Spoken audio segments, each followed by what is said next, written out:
Hi everyone, welcome back to my channel, and in this video we are going to analyze and discuss the question paper of UGC NET June 2024 of English.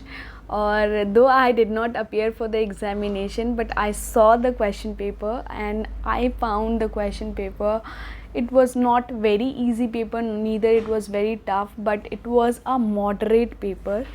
So basically what I saw in the question paper is that there were a lot of questions from chronology, and chronology से more than like 10 to 15 questions chronology से थे. Like you have to arrange the authors in a chronology and ages in the chronology, and also the author's works in chronology. So I always said to you in my videos कि आप chronology पे ध्यान दो, learn as much as possible, क्योंकि मैंने हमेशा ही कहा है आपको कि you should focus on revising the concept. Like अगर बार बार रिवाइज करोगे तो जब भी क्रोनोलॉजी के क्वेश्चन आएंगे you will be easily able to solve, because you will be able to put things in order, क्योंकि आपने इतनी बार उसको रिवाइज किया है. Other thing is that there were mostly questions from British literature. British literature से ही almost 70% of the question paper का सारे क्वेश्चंस थे.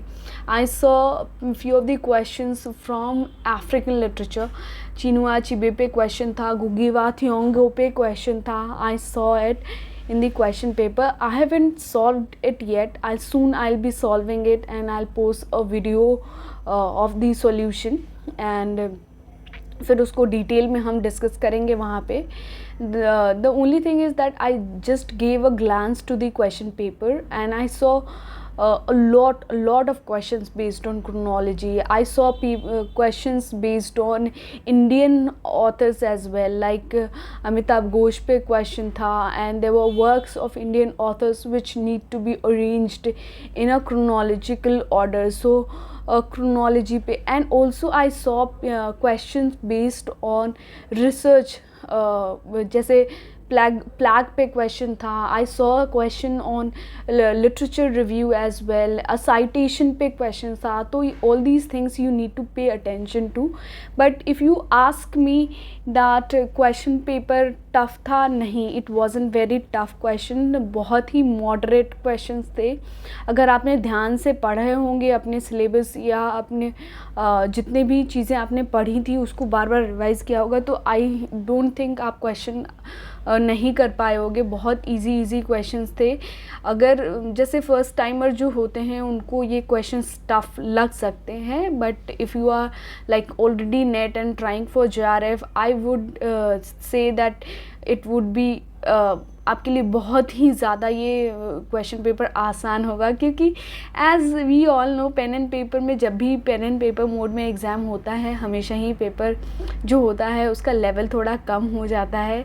सो I think the cut off may go high. You should always hope for the best, and आप exam देने के बाद इतना सोचने की कोई ज़रूरत नहीं है. आप आराम से रिलैक्स रहो and wait for the official answer key to come and official results to come. And आप सबका नेट क्वालिफाई हो, यही मेरी विशेज़ है. So soon will be coming, I will be coming up with the video on the solution of the question paper. I will soon solve it. और जहाँ तक मुझे लगा कि आपको जो क्वेश्चन पेपर देखने के बाद कि you should focus on revision, on chronology, and also the major portion that you should focus on is that British literature को आप सबसे ज़्यादा पढ़ो, वो सबसे ज़्यादा आपके लिए helpful होगा. And if you talk about the American literature and other literature, American literature से सिर्फ I saw 2 to 3 questions which were from American literature. एक chronology में ages को arrange करना था, and there was 1 or 2 question which I am unable to recall right now.